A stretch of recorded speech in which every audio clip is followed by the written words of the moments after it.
We think we know the Middle Ages. Knights, castles, plagues, and very little romance. We picture marriages as cold, hard deals made between families. Love was for poets and troubadours, not for real life. A medieval relationship guide sounds like a joke. Well, it would probably just have one tip survive. But is that true? What if the way they handled things then has something to teach us now? We swipe right, we text, we ghost. We have more ways to connect than ever before. Yet, we often feel more disconnected. Maybe we're missing something fundamental. Something they understood better than we do. Did you know that some medieval women had more legal rights over their property within a marriage than women in the 18th century? Or that the concept of an emotional affair, the kind we struggle with online today, was basically invented by them. They called it courtly love. They wrote letters that took weeks to arrive, forcing them to choose their words carefully.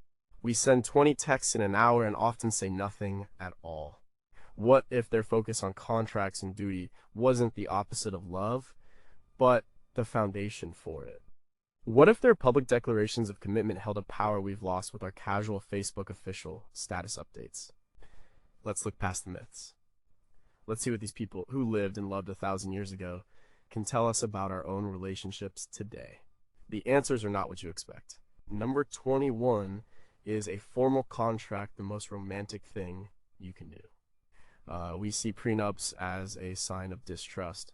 It feels cold, clinical. You're planning for failure before you've even started. It's the opposite of romance. In the Middle Ages, they would have thought the opposite. They'd think starting a life together without a contract was insane. For them, marriage wasn't just about feelings. It was a merger, an alliance of two families, two fortunes, two futures. The contract was everything. This contract wasn't a simple "I do." It was a detailed negotiation. It involved the dowry, the property a woman brought to the marriage, and more importantly, it involved the dower. The dower was the portion of the husband's estate, often a third, that was legally set aside for his wife if he died. This wasn't a gift, it was her, right? The Magna Carta of 1215, the famous document of English liberties, has clauses specifically protecting a widow's right to her dower. This shows how seriously they took it. It was a woman's social security, her protection. The contract laid everything bare. Who owns what? Who gets what if someone dies? Who is responsible for debts? These were not awkward conversations to be had later. They were the first conversation. They believed that building a relationship on a clear, solid, and legally binding foundation was the only way to make it last. It removed a huge source of future conflict. It created security, and here's the modern part. We think talking about money is dirty. We avoid it. A 2018 study by Ramsey Solutions found that money fights are the second leading cause of divorce, right behind infidelity. We enter relationships with huge student loans, credit card debt, and completely different ideas about spending and saving. We pretend it will all work out. Then, 5 years in, we're screaming at each other over a credit card bill. The medieval approach says have that fight before you get married, put it all on the table. Be honest, a prenuptial agreement today does the same thing as a medieval marriage contract. It forces you to have an open, honest discussion about finances. It's not about planning to fail. It's about building a partnership with your eyes wide open. It's about protecting each other. By getting the uncomfortable business out of the way, you create a safe space for the actual relationship, for love and companionship to grow. They understood that financial transparency and security is the bedrock of a stable partnership. We're still learning that lesson. What if we saw financial planning not as a chore, but as an act of love and respect for our partner? If a medieval legal document could provide more security for a woman than centuries of romantic poems, what are our modern promises really worth? And could the most important conversation you have about your future not be about children or dreams, but about debt-to-income ratios? Number 20, do you need to wait for a reply? We live in a world of instant communication. We send a text, we see the 3 little dots. They disappear, we see red, and then nothing. The silence is deafening. A 5-minute delay can feel like an eternity. It can cause real anxiety. We expect instant access and instant answers. This has changed how we relate to each other. We communicate more, but we might be saying less. Think about a relationship in the 12th century. Especially for the nobility or merchants, separation was common. A knight could be on crusade for years. A merchant could be on a trade route for months. The only way to communicate was by letter. A letter was a physical object. It had to be written, which took time and thought. It had to be sealed. It had to be given to a messenger who then had to travel for days or weeks. The journey was dangerous. The messenger could be robbed. The letter could be lost. The Paston family in 15th century England left behind a treasure trove of letters. They give us an incredible look into their lives. Margaret Paston and her husband John were often separated. Their letters are full of business, politics, and managing their estates, but they are also full of personal feelings. They express worry, affection, and a deep sense of partnership. John would write to Margaret for her advice. She would write to him about the children and the challenges she was facing at home. Each letter was an event. You couldn't just dash off a wid. You had to think. What is important enough to say? What does my partner need to know? How can I express my feelings in a way that will last until the next letter arrives? The time lag forced them to be intentional. It forced them to trust. You had to believe that the other person was still there, still thinking of you, even if you hadn't heard from them in a month. We've lost that. The expectation of an instant reply creates a need for constant validation. If my partner doesn't text back right away, are they mad at me? Are they with someone else? The space between communications has collapsed, and with it, so has a certain kind of trust and patience. The medieval tip here is about the value of thoughtful communication. It's about quality over quantity. Maybe we don't need to be in constant contact. Maybe a single, well-thought-out email is more meaningful than 50 texts. It's about trusting the connection even when you can't see the online status. A research from the University of California, Berkeley, suggests that the constant digital tether of our phones can increase stress and decrease relationship satisfaction. Perhaps the old way was better.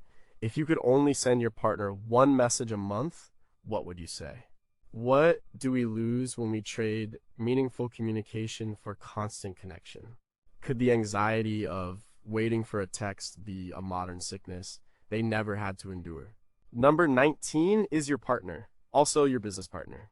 Modern romance is built on feelings, attraction, chemistry, shared interests. We look for a soulmate, someone who completes us. The idea of choosing a partner based on their practical skills seems cold and calculating. We separate love from work. Your job is your job, your relationship is your relationship. In the medieval world, this separation didn't exist for most people. For peasants, artisans, and merchants, the family was an economic unit. The home was the workplace. A marriage was a business partnership. A farmer needed a wife who knew how to manage a garden, tend livestock, spin wool, and run a household. A blacksmith's wife wasn't just a wife. She was often in the forge, managing the accounts, dealing with customers. Her skills were essential to the family's survival and success. A woman's worth on the marriage market was directly tied to her abilities. Could she brew ale? Could she preserve food for the winter? Could she manage servants? These were not secondary considerations. They were primary. This sounds unromantic to us, but it created a powerful kind of interdependence. Husband and wife were a team. They had a shared project, keeping the family fed, housed, and safe. Their success or failure was a joint venture. Look at the Les Ménagères de Paris, a French guide written around 1393 by an elderly husband for his young wife. On the surface, it's a manual on how to be a good wife, but it's also a detailed guide to household management. He's teaching her how to run their estate, manage their finances, and oversee their staff. He wasn't just telling her to be obedient, he was training his business partner. He knew that his own comfort and prosperity depended on her competence. Today, we see a return to this idea, but we call it something else. We call it a power couple. Couples who start a business together, couples who co-create a YouTube channel, or just couples who manage the complex business of a dual income household with kids, mortgages, and investments. The psychologist John Gottman, famous for his research on marital stability, talks about the importance of building shared meaning. This is about creating a life together that has purpose beyond just emotional satisfaction. It's about having a shared mission. The medieval lesson is that a relationship built on shared practical goals can be incredibly strong. When you are working together towards something tangible, it forges a unique bond. It's not just about how you feel about each other in the moment, it's about what you are building together. It's a partnership in the truest sense of the word. If you had to hire your partner for a job, what would it be? In our quest for a soulmate, have we forgotten the importance of a capable teammate? What essential work does your relationship do, and who is responsible for what? Number 18, how public should your love be? We have a lot of ways to make a relationship public. We change our relationship status on social media. We post photos of our partner. We announce our engagement online. It's a click of a button. It feels significant, but it's also easily reversible. It's a soft launch. In the Middle Ages, making a commitment public was a much bigger deal. It was a formal, binding process. The first step was often the betrothal or the handfasting. This wasn't just a private promise. It often happened in front of witnesses at the church door. The couple would declare their intent to marry. They would exchange vows. This was considered legally and spiritually binding. In the eyes of the community and the church, they were essentially married at that point, even if the final wedding ceremony was months or years away. This public declaration had a purpose. It made the relationship real. It told the entire community that these two people were now a unit. The community then became a stakeholder in that relationship's success. Your friends, your family, your neighbors, they all saw the promise being made. This created a social pressure to honor it. You couldn't just ghost someone you were handfasted to. There were serious social and legal consequences. The famous Arnolfini portrait by Jan van Eyck from 1434 is debated by art historians, but one theory is that it depicts a private betrothal ceremony. The couple joins hands. There are witnesses reflected in the mirror. The single candle burning in the chandelier might symbolize the presence of God. Everything about it speaks to a solemn, witnessed, public act. Our modern equivalent, the Facebook official status, is a pale shadow of this. A 2014 study in the journal Cyberpsychology, Behavior, and Social Networking found that people who were more public about their relationship on Facebook reported higher levels of relationship satisfaction. Publicly acknowledging your partner matters. It signals commitment, but the ease with which we can do it and undo it lessens its power.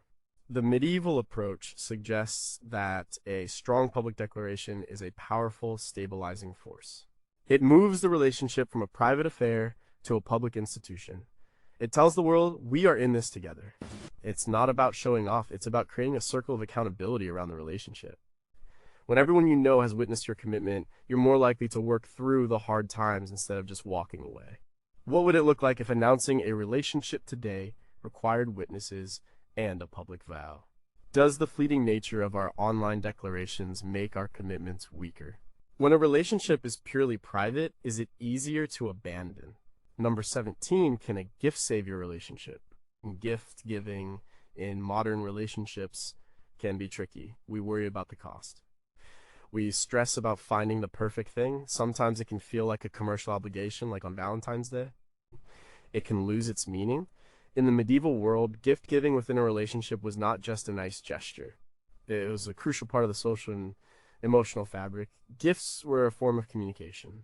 They were symbolic, they cemented alliances, demonstrated status, and conveyed feelings that might not be spoken aloud.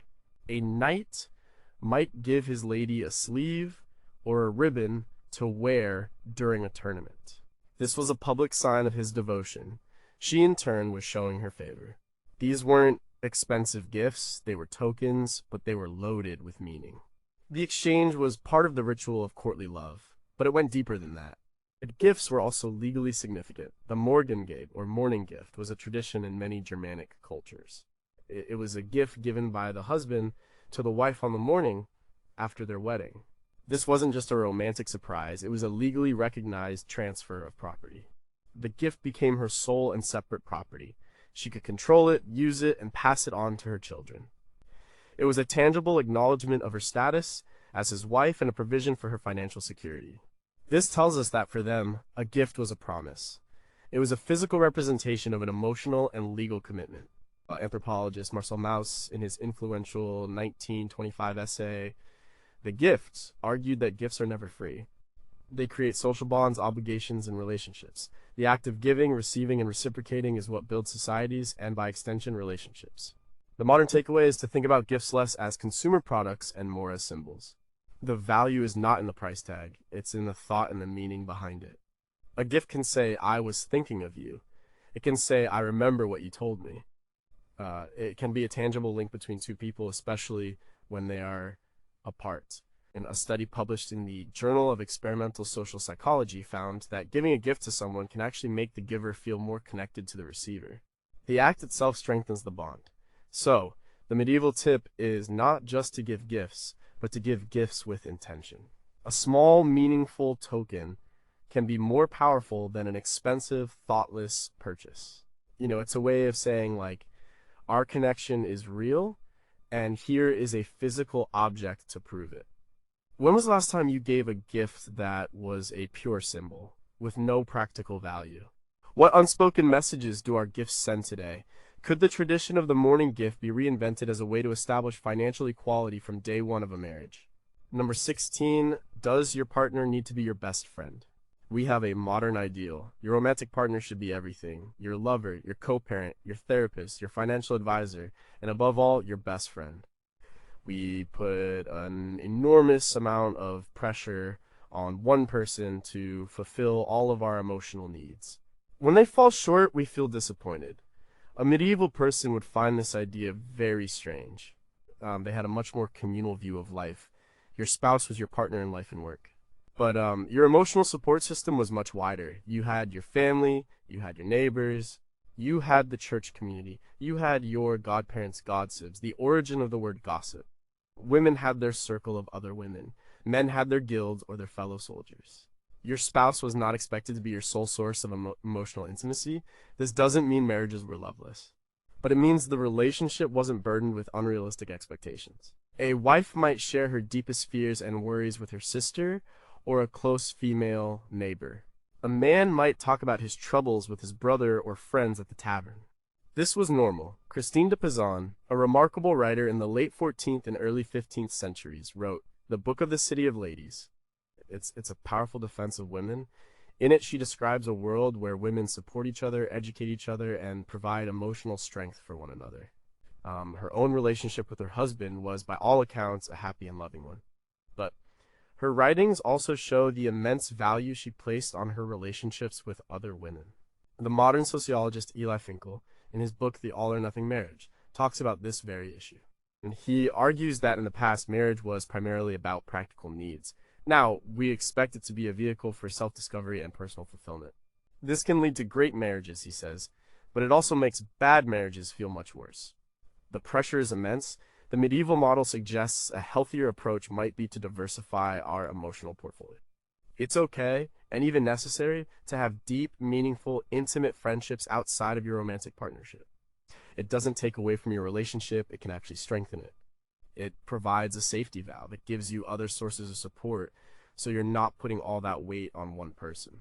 It allows your partner to be human, not a superhero who has to meet every single one of your needs. Who do you talk to when you can't talk to your partner? Have we made our romantic relationships more fragile by trying to make them our everything? Could the secret to a happy marriage be having a few other best friends? Number 15, should you idolize your partner? We're often told to be realistic in our relationships. Nobody's perfect. Love isn't a fairy tale. But what if a little bit of idealization is actually a good thing? This is where we can learn from one of the most famous and misunderstood medieval concepts, courtly love. Courtly love was an idea that emerged in the high courts of France in the 11th and 12th centuries, heavily promoted by figures like Eleanor of Aquitaine. It was a literary and cultural phenomenon. In the classic version, a knight would devote himself to a noble lady who was usually married to someone else. He would perform great deeds in her honor. He would write poetry for her. He would suffer for her. The love was intense, all-consuming, and almost always unconsummated. To us, this sounds like a recipe for frustration or an emotional affair. But the point of courtly love wasn't really about the other person. It was about self-improvement. The lady was an ideal. She was a symbol of virtue, beauty, and grace. By striving to be worthy of her, the knight was supposed to become a better man. More chivalrous, more noble, more refined, the love was a transformative force. It was aspirational. This is a stark contrast to our modern focus on authenticity. We want our partners to love us for who we really are, flaws and all, and that's important. But the courtly love tradition suggests that there's also value in seeing the best version of our partner and being inspired by it. Modern psychology actually backs this up. A 2011 study led by Sandra Murray, a prominent relationship researcher, found that positive illusions about one's partner are linked to higher relationship satisfaction and stability. In other words, people who idealize their partners a little bit, who see them as slightly better than they see themselves, tend to have happier, longer lasting relationships. It's not about being blind to their flaws. It's about focusing on their strengths. It's about seeing their potential and being inspired by it. When you hold a positive, even slightly idealized view of your partner, it can become a self-fulfilling prophecy. You treat them better, they in turn feel more loved and appreciated and may start to live up to your positive expectations. It's a virtuous cycle. The medieval knights were onto something. Loving an ideal can push both you and your partner to become better people. Do you see your partner as they are or as they could be? Is there a danger in being too realistic about the person you love? Can a little bit of fantasy actually make a relationship stronger? Number 14 is conflict a feature, not a bug. We tend to see conflict in a relationship as a sign of trouble. We think a happy couple is one that never fights. We strive for harmony. We avoid difficult conversations. When arguments happen, we think something is wrong with us, our partner or the relationship itself. The medieval world was full of conflict. It was a violent, litigious, and contentious society. From peasant land disputes to baronial rebellions, conflict was a part of daily life. They didn't see it as something to be avoided at all costs. They saw it as something to be managed. They had systems for it: manorial courts, church courts, trial by ordeal, trial by combat. The goal wasn't to eliminate conflict, but to contain it and resolve it according to a set of rules. This mindset extended to marriage. Marital disputes were common, and the community often got involved. A priest might be called in to mediate. Neighbors might intervene in a case of domestic abuse, sometimes with a ritualized shaming of the abuser called a charivari or skimmington ride. The law recognized that marriages would have problems. There were legal grounds for separation, though divorce, as we know, it was nearly impossible. The point is, they had a framework for dealing with inevitable conflict. One of the most surprising sources is the body of medieval fabliaux, short, comical, and often raunchy stories popular in France. Many of them feature husbands and wives trying to outwit each other. They are full of arguments, tricks, and infidelity. While they're exaggerated for comic effect, they show a culture that was comfortable with the idea that marriage is a battle of wills. It's not a peaceful garden, it's a dynamic, sometimes confrontational relationship. Modern relationship experts like John Gottman agree. He says it's not the presence of conflict that predicts divorce, but how a couple handles it. His research at the Love Lab at the University of Washington showed that happy couples argue just as much as unhappy couples. The difference is that happy couples have a repair mechanism. They can de-escalate. They can apologize, they can use humor, they see conflict as a way to understand each other better and solve problems. Unhappy couples get stuck in negative patterns: criticism, contempt, defensiveness, and stonewalling. The medieval tip is to reframe how we see conflict. It's not a sign of failure. It's an inevitable part of two different people trying to build a life together. The goal isn't to avoid fights. The goal is to learn how to fight well, to fight with respect, to listen, and to find a way back to each other afterward. Conflict is a feature of a real relationship, not a bug. What are the unwritten rules of engagement for arguments in your relationship? Do you fight to win, or do you fight to solve the problem? Could embracing conflict rather than fearing it actually make your relationship more resilient? Number 13, should you trust a third party? When we have a problem in our relationship, our first instinct is to keep it private. We think it's our business and nobody else's. Bringing in a third party feels like a failure. It feels like airing our dirty laundry.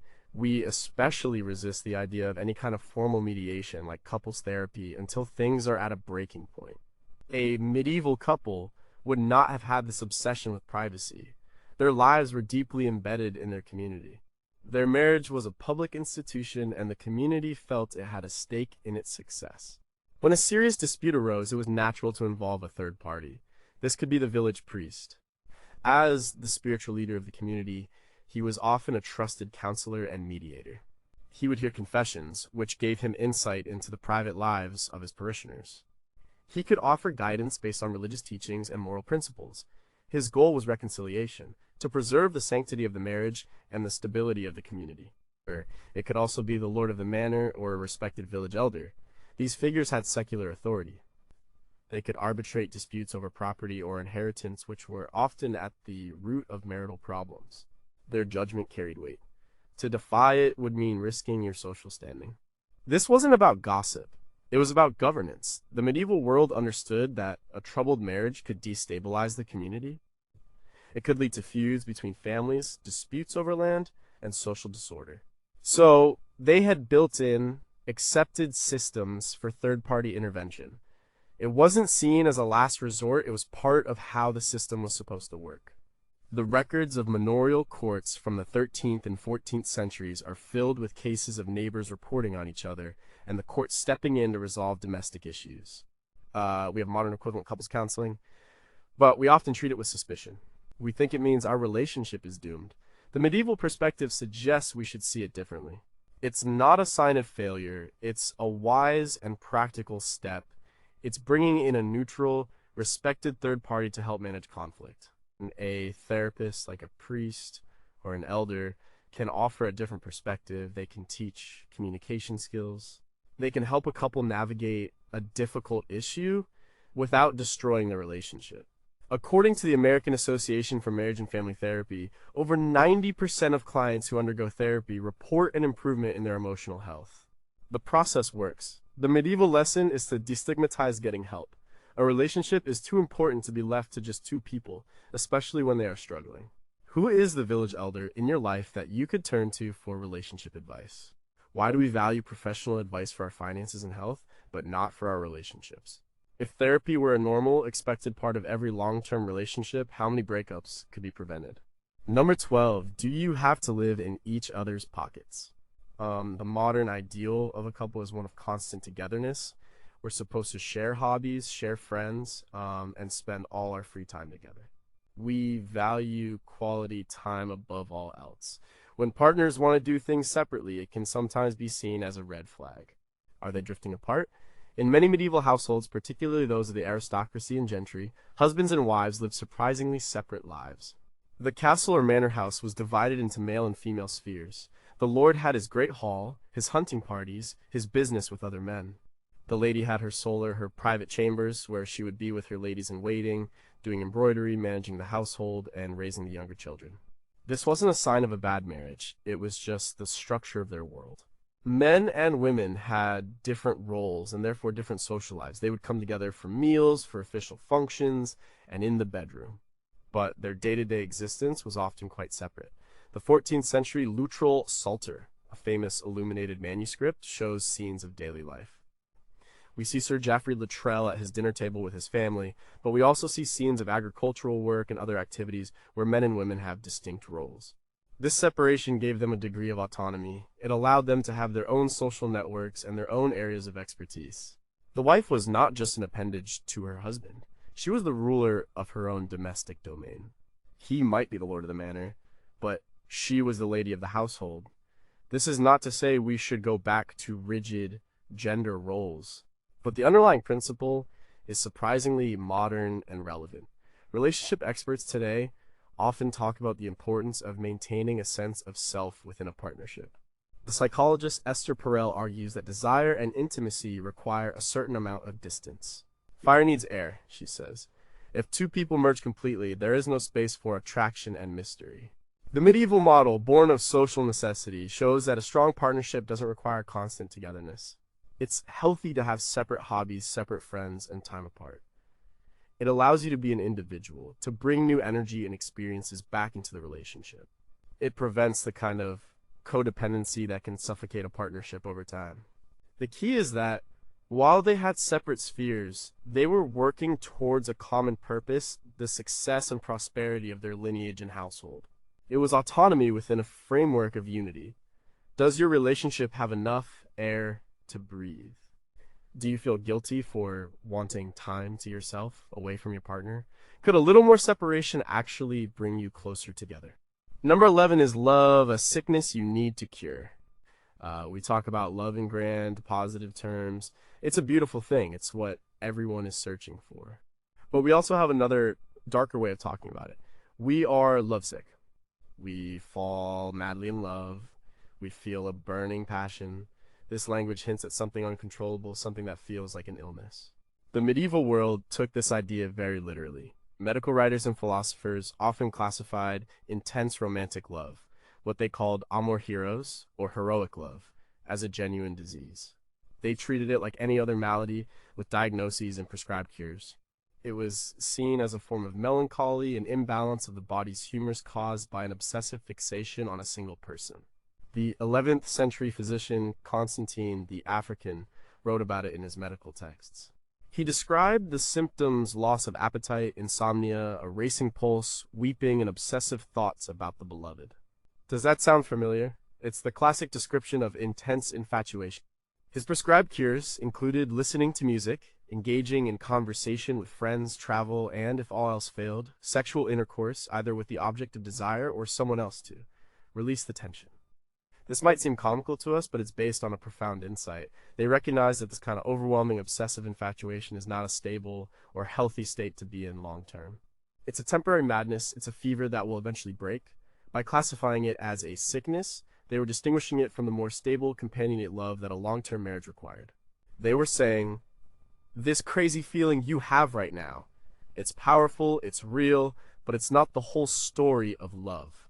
Modern science has actually come to a similar conclusion. The anthropologist Helen Fisher has done extensive research on the brain in love.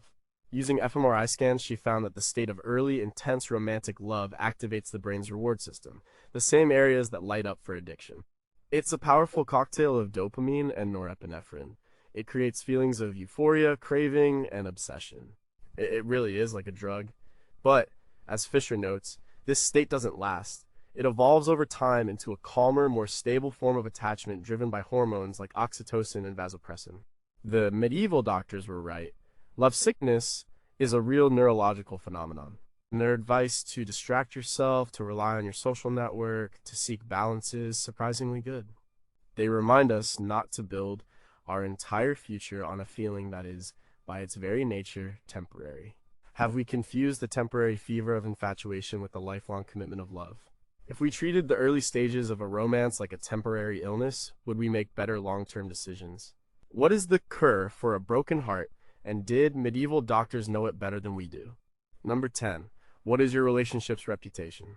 In the age of social media, we are obsessed with our personal brand, but we don't often think about our relationship brand.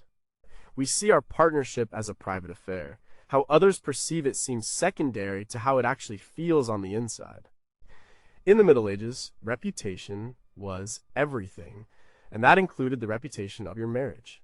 A good marriage was seen as a sign of a well-ordered, godly household. A bad marriage, full of public conflict, infidelity, or mismanagement, could damage the social standing of both partners. It wasn't just a personal failing, it was a public one. A woman's honor and a man's ability to govern his household were constantly under public scrutiny. Chaucer's The Canterbury Tales, written in the late 14th century, is filled with characters who are deeply concerned with reputation. The wife of Bath, for example, is a master of public relations. She carefully manages her image to maintain her independence and status through 5 different marriages. This concern for reputation acted as a powerful social control. It encouraged couples to resolve their differences, to present a united front, and to live up to the social ideal of a good partnership. Of course, this had a dark side. It could trap people in unhappy marriages and prioritize appearance over reality. But it also had a positive effect. It reminded couples that their relationship was part of a larger social fabric and that their actions had consequences beyond their own private happiness. Today, we've lost much of that community oversight. But the idea of a relationship having a public reputation is still relevant. Think about the couples, some of them just seem to work. They are a team. They speak well of each other. They are the friends you go to for advice. They have a good relationship brand. Other couples are known for their drama. They fight in public. They complain about each other to friends. Their reputation is one of instability. Research by psychologist Benjamin Carney at UCLA has shown how stress from outside the relationship, like from work or finances, can spill over and damage the partnership. In the same way, a good public reputation can create a positive feedback loop. When your friends and family see you as a strong, stable couple, they are more likely to offer support. Their belief in your relationship can actually help you through tough times. The medieval tip is to be mindful of your relationship's reputation. How do you and your partner present yourselves to the world? Do you build each other up or tear each other down in front of others? This isn't about being fake. It's about recognizing that your partnership has a public face and that nurturing a reputation for unity, respect, and stability can actually make the relationship stronger from the inside out. If your relationship was a brand, what would its slogan be? How do the stories you tell others about your partner shape your own perception of them? Could consciously building a positive couple reputation act as a buffer against hard times? Number 9, can you forgive the unforgivable? Our culture has a complex relationship with forgiveness. On the one hand, we see it as a virtue. On the other hand, we live in a cancel culture where one mistake can lead to permanent social exile. In relationships, especially when it comes to infidelity, forgiveness can feel impossible. A betrayal of trust can seem like an absolute endpoint. The medieval world was in many ways a much harsher place, but its theological framework, centered on Christian concepts of sin, confession, penance, and redemption, gave them a powerful and structured model for forgiveness. They believed that all people were sinners, everyone falls short. The possibility of forgiveness was therefore built into the very fabric of their worldview. This applied to marriage as well. While infidelity was a serious sin with legal and social consequences, the church's ultimate goal was always reconciliation. The sacrament of confession was a key tool. A person could confess their sin to a priest, receive a penance and act to show they were sorry, and then be granted absolution. This process provided a clear step-by-step path back from a transgression. It didn't erase what happened, but it offered a way forward. One of the most famous stories of medieval forgiveness is that of King Henry II of England and his wife Eleanor of Aquitaine. Theirs was a famously tumultuous relationship, full of political conflict and infidelity on Henry's part, most famously with Rosamund Clifford. Eleanor eventually led a rebellion against him with their sons, and he imprisoned her for 16 years. Yet, after his death, Eleanor did not act with pure vengeance. She worked to secure the throne for their son Richard and later for their son John. She worked to preserve the kingdom they had built together. It was a form of pragmatic political forgiveness rooted in a shared legacy. Modern psychology is catching up to this ancient wisdom. Studies by researchers like Everett Worthington have shown that forgiveness is a powerful tool for both mental and physical health. Forgiveness is not about condoning the other person's actions. It's not about forgetting what happened. It's about letting go of the anger and resentment that harms you. In a relationship, it's about making a conscious decision that the partnership is more important than the grievance. The medieval model, with its clear steps of acknowledging the wrong confession, making amends penance, and being accepted back absolution, provides a useful template.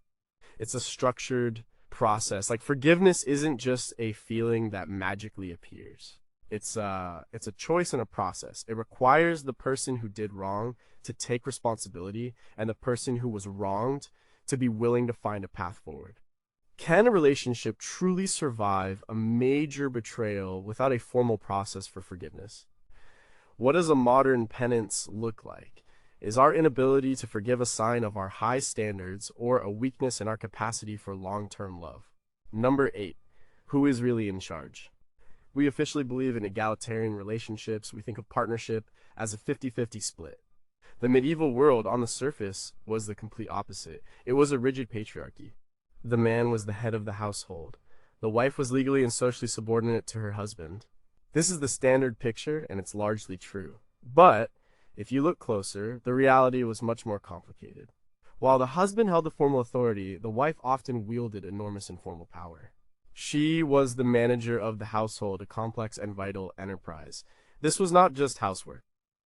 She was in charge of supplies, food production, textiles, managing servants, and the family's health. In a noble household, she could be responsible for 100 people. Her competence was the difference between a prosperous, well-run estate and a chaotic, failing one. This gave her significant de facto power. The husband might be the CEO, but she was the COO. He was responsible for the foreign policy of the family, war, politics, legal matters. She was responsible for the domestic policy. A smart man understood that he needed to rely on his wife's skills and judgment. As the saying went, he might be the head, but she was the neck that turned the head. We see this clearly in the letters of Margaret Paston in the 15th century. While her husband John was away in London on legal business, she ran their Norfolk estates. She dealt with violent neighbors, managed tenants, hired lawyers, and defended their property. She wrote to her husband for instructions, but she also gave him firm advice and often acted on her own initiative. Theirs was a partnership where formal hierarchy coexisted with practical, shared authority. The modern lesson here is about the difference between formal titles and real influence. In our relationships, we can get hung up on who is right or who is the pants. We can fight over a 50-50 split in chores or finances. The medieval model suggests a different way of looking at it. It's about spheres of influence. It's about recognizing and respecting each other's areas of expertise. Maybe one partner is better at managing money, maybe the other is better at planning social events or dealing with the kids' school. Instead of fighting for a perfectly equal division of every single task, a stronger approach can be to divide and conquer. Let each person take the lead in the areas where they are most skilled. This isn't about patriarchy, it's about efficiency and mutual respect. It's a partnership based on competence, not just a rigid ideology of equality. What are the unofficial spheres of influence in your relationship? Do you value your partner's competence in areas where you are weak? Could letting go of a strict 50-50 mindset actually create a more balanced and effective partnership? Number 7 is a little humor the best medicine. When we think of the Middle Ages, we don't usually think of laughter. We think of a grim, serious, and devout time. But that's not the full picture. Their literature, their art, and even the margins of their religious manuscripts are filled with humor, satire, and bawdy jokes. They understood the power of laughter to make life bearable. This extended to relationships.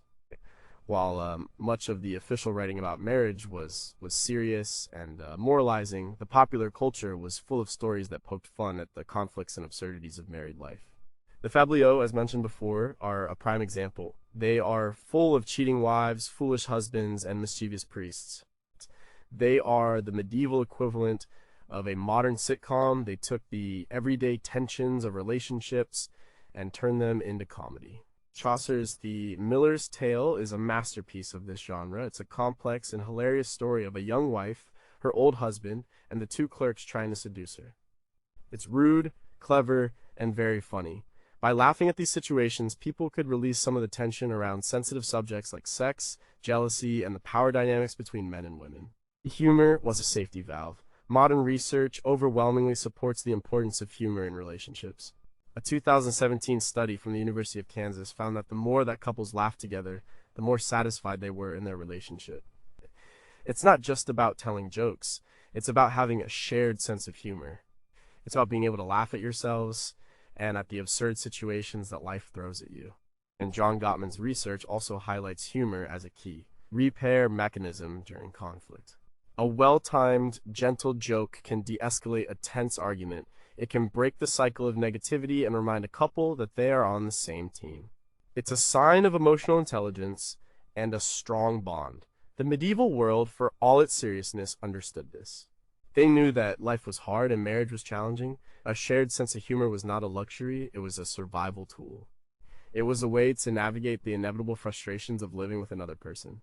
The ability to laugh together, especially during hard times, is a profound sign of a resilient and healthy partnership.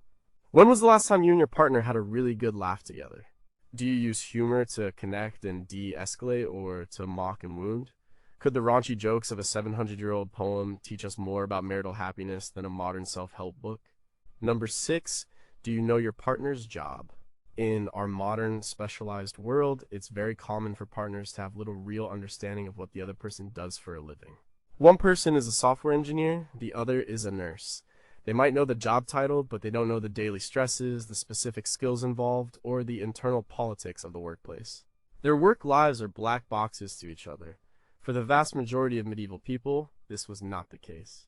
As we saw, the family was an economic unit. The work was shared, and it happened in or near the home. A farmer's wife knew exactly what her husband did all day because she was often in the fields with him or managing the parts of the farm that he wasn't. The wife of a baker, a weaver, or a candlestick maker lived above the shop. She saw the customers, she knew the suppliers, she understood the rhythms of the business. This created a deep, practical understanding of each other's lives. When her husband came home exhausted and frustrated, she knew why.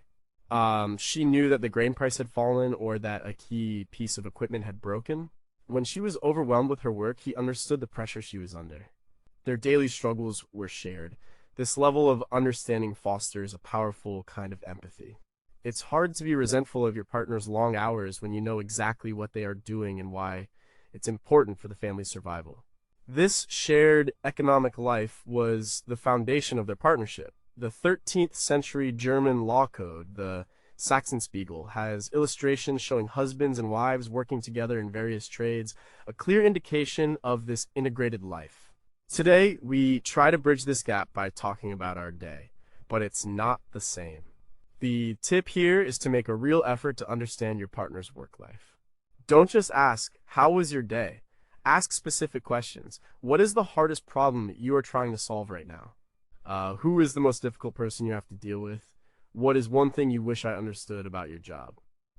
Some couples find creative ways to do this. They might visit each other's workplace. They might read a book or watch a documentary about their partner's fields. The goal is to move from a vague, abstract knowledge to a more concrete, empathetic understanding. When you truly appreciate the challenges and triumphs of your partner's professional world, you strengthen the foundation of your personal one. If you had to do your partner's job for a week, how well would you do? What is the biggest stress in your partner's work life that you don't fully understand? Could a take your spouse to work day be more valuable than a dozen date nights? Number 5 is love built on duty. Duty is not a very popular word in modern romance. It sounds like a chore. It sounds like the opposite of passion and spontaneity. We believe that love should be based on feelings and free choice. We do things for our partner because we want to, not because we have to. If it starts to feel like an obligation, we think the love is gone. The medieval mindset was the complete reverse. For them, love was a duty. Marriage was a sacrament, a vow made before God. You had a duty to your spouse, your family, and your community to uphold that vow. This sense of duty was the container. The feelings of love and affection were expected to grow within that container, but the container itself was what held everything together, especially during hard times.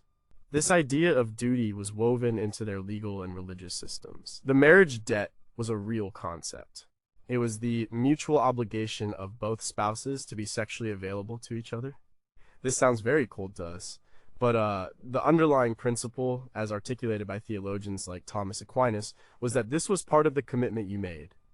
It was a duty to each other intended to strengthen the marital bond and keep both partners from the sin of lusting after others. This sense of duty provided immense stability. When you feel like leaving, when you are angry, when the feelings of love have faded, duty is what keeps you at the table. It's the force that makes you keep trying. It's the belief that the commitment itself has value separate from your fluctuating daily emotions. It's the long view. This is not to say we should go back to a world of loveless, duty-bound marriages. But perhaps we have swung too far in the other direction. We rely almost entirely on feelings. And feelings are notoriously fickle. They come and go. A relationship built only on the shifting sands of emotion is a fragile one. The modern psychologist and author M. Scott Peck, in his book The Road Less Traveled, makes a powerful distinction between the feeling of falling in love and the act of true love. He argues that true love is not a feeling, but an action. It's an act of the will. It's a commitment to nurture another person's growth. It is, in essence, a duty. It's choosing to love your partner even on the days when you don't feel like it. The medieval tip is to reclaim the word duty in our relationships. See it not as a burden, but as the strong, steady foundation upon which a lasting love can be built. It's the promise you keep even when it's hard. And often it is through the consistent, disciplined action of duty that the feelings of love are rekindled. What is one duty in your relationship that you perform even when you don't feel like it? If feelings are the weather, could duty be the house that shelters the relationship from the storm? Has our focus on romantic feelings made us less resilient partners? Number 4, does your legacy depend on your partner? We tend to think of our lives and careers in individualistic terms. We want to make our mark on the world. We build our own personal legacy. Our relationship is part of our life, but it's often seen as separate from our life's work.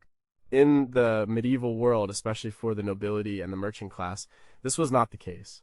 Your legacy was your family. It was your lineage. It was the land, the title, the business that you would pass on to your children. And you could not do that alone. Your spouse was your essential partner in this multi-generational project. The choice of a spouse was the most important strategic decision a person could make. A good marriage could elevate a family's status, increase its wealth, and secure its future. A bad marriage could ruin it. The entire point of the partnership was to produce heirs and to pass on a family's legacy in a stronger position than when you found it. This was a shared, all-consuming goal. Think of William the Conqueror and his wife Matilda of Flanders. Their marriage in the 1050s was a brilliant political alliance. It gave William a powerful ally in his bid for the English throne. Together, they had at least 9 children, including 2 future kings. Their partnership literally shaped the future of England. Their legacy was a joint venture. He won the battles, but she served as regent in Normandy, governing in his absence, and providing stability he needed to pursue his ambitions.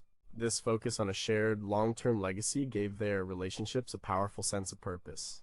It wasn't just about their personal happiness in the here and now, it was about what they were building for the future. It was about being part of a story that was bigger than themselves. We can apply this idea today, even if we're not trying to secure a royal dynasty. What is the legacy your relationship is building? It might not be a kingdom, but it could be a family. It could be the values you instill in your children. It could be a business you build together. It could be a creative project. It could be the positive impact you have on your community as a couple. When a couple has a shared mission, a common purpose that extends beyond their own relationship, it creates a powerful bond. It aligns their goals, it gives meaning to their daily struggles, it helps them weather conflicts because they know they are working towards something more important than their individual disagreements. It answers the question, what is this all for? What are you and your partner building together that will outlast you? If your relationship ended tomorrow, what would its shared legacy be? Could defining a common mission be the most important step in securing a long-term partnership?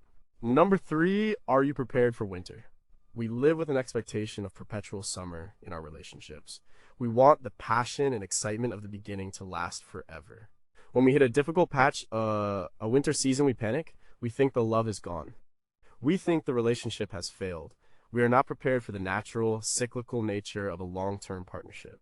The medieval world ran on seasons. Their entire existence was dictated by the agricultural calendar. There was the planting in the spring, the growing in the summer, the harvest in the fall, and the long, cold, difficult period of winter. They knew that winter was inevitable. It was not a surprise. It was not a sign of failure. It was a part of the cycle of life. The key was to prepare for it. During the harvest, they worked incredibly hard to store up enough grain, preserve enough food, and chop enough wood to survive the winter. Their survival depended on their foresight and their labor during the seasons of abundance. They didn't expect to be frolicking in the fields in January. They expected to be huddled by the fire, living off what they had stored, and waiting for the spring. This provides a powerful metaphor for relationships. Every long-term relationship will have its winters. These can be caused by external factors like job loss, illness, or the stress of raising young children. They can also be internal periods of boredom, disconnection, or conflict. The medieval lesson is not to fear the winter, but to prepare for it. How do you do that? You store up goodwill during the good times. You invest in the relationship when it's easy. You create shared positive memories. You practice good communication skills. You build a strong foundation of trust and respect. This is your storehouse for the winter. When things get hard, you can draw on that reservoir of shared history and mutual respect. The illustrated manuscripts known as Les Tres Riches Heures du Duc de Berry, created in the early 15th century, beautifully depict the seasons. The summer months show nobles courting and peasants working in sunny fields. The February page shows a stark winter scene. The peasants are huddled inside, warming themselves by a fire. The landscape is covered in snow. It's a realistic acknowledgement that life has both warmth and coldness. A relationship that is only prepared for summer will shatter at the first frost. A resilient relationship, like a medieval farming household, accepts that winter is coming and uses the good times to prepare. It understands that the goal is not to live in an endless summer, but to have the strength and resources to survive the winter together, knowing that spring will eventually return. What provisions are you storing in your relationship's storehouse during the good times? When your relationship last went through a winter, were you prepared for it? Does our romantic ideal of a perpetual honeymoon leave us dangerously unequipped for the reality of a lifelong partnership? Number 2, is consent a promise you make every day? The concept of consent in medieval marriage is deeply troubling to our modern minds. Legally, a wife was considered her husband's property. The concept of marital rape did not exist. A wife's consent to sex was assumed to have been given once and for all at the wedding ceremony. This is a dark and undeniable part of their world. However, there is a surprising and more nuanced idea that existed alongside this brutal legal reality. It comes from the church and the development of marriage as a sacrament, right? In the 12th century, theologians like Peter Lombard and Gratian were instrumental in establishing that the one essential ingredient for a valid marriage was the free and willing consent of both the man and the woman. This was a radical idea. It meant that a marriage forced upon someone by their parents was, in the eyes of the church, not a true marriage. Of course, the social pressure to consent was immense, but the principle was established: a marriage must be founded on an initial act of free will. The I will spoken at the wedding ceremony was seen as a sacred and binding promise given freely. Let's take that core idea that the foundation of the union is a free and ongoing act of will and look at it through a modern lens. We give our consent on our wedding day. But what if we saw consent not as a one-time event, but as a promise that needs to be renewed every day? The medieval person's life was governed by vows. A knight's vow to his lord, a monk's vow to his order, and a spouse's vow to their partner. A vow wasn't just a promise, it was an identity. You didn't just make a vow, you lived it. It had to be actively upheld. The modern tip inspired by this is to treat our relationship as a choice we make every single day. We don't stay because we're trapped. We stay because we choose to. We are actively consenting to the partnership, day in and day out. This reframes the relationship from a state of being into an active process.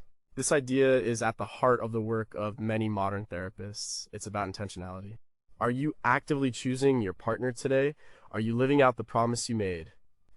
This mindset can be transformative. It shifts the focus from "I'm stuck in this" to "I am choosing this." It gives both partners a sense of agency and responsibility. It makes the relationship a living, breathing thing that is co-created every day, not a static contract signed years ago. It's a way of taking the best of the medieval idea, the profound power of a freely given vow, and shedding the worst of it. It's consent as a continuous active promise. Aside from the initial "I do," how do you give your consent to your relationship on a daily basis?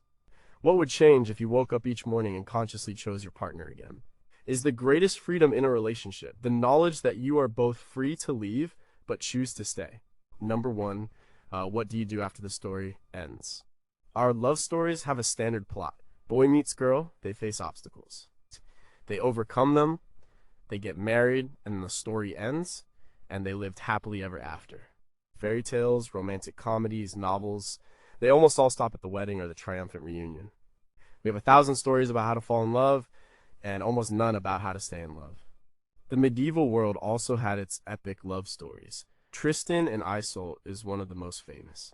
It's a passionate, tragic tale of adulterous love, a magic potion, and a love so powerful it leads to death.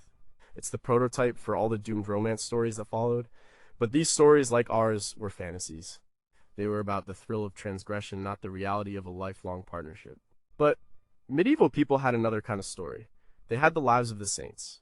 These were the stories they told over and over again, and many of them were about married saints. Think of Saint Monica, the mother of Saint Augustine. Her story is not about falling in love. It's about decades of patient, persistent love for a difficult husband and a wayward son. It's a story of endurance, of faith, of a love that is defined by its steadfastness over a lifetime. Or consider the story of Saint Elizabeth of Hungary. She was a princess married for political reasons who grew to deeply love her husband Louis. Their story is one of a partnership built on shared faith and mutual respect. But the story doesn't end when they get married. It continues through the birth of their children, his departure for the Crusades, and his eventual death from a fever. The most famous part of her story is what she did after he was gone. She became a protector of the poor, building a hospital where she herself tended to the sick. Her love for her husband was transformed into a love for humanity. These stories provided a different script. They suggested that the wedding is not the end of the story, but the beginning of the real work. They showed that love is not just a passionate feeling, but a practice of virtue over a lifetime. It's about loyalty, patience, forgiveness, and service. And most importantly, they provided a model for what happens after the happily ever after: sickness, loss, grief, and death. We are terrified of endings. We don't want to think about our partner getting old, getting sick, or dying. Our romantic stories ignored this reality. The medieval world, where death was a constant presence, could not afford this luxury. Their stories and their faith prepared them for the full arc of a life and a relationship, including its inevitable end. The tip is to look beyond the falling in love part of the story. It's to ask, what is our story about endurance? About care and sickness? About how we will face loss together? It's about building a love that is strong enough for the whole story, right up to the final chapter. If your relationship were a story, what would the chapter after happily ever after be called? How does a partnership prepare for the inevitable challenges of aging, illness, and loss? What is the purpose of a great love once the passion of youth has faded?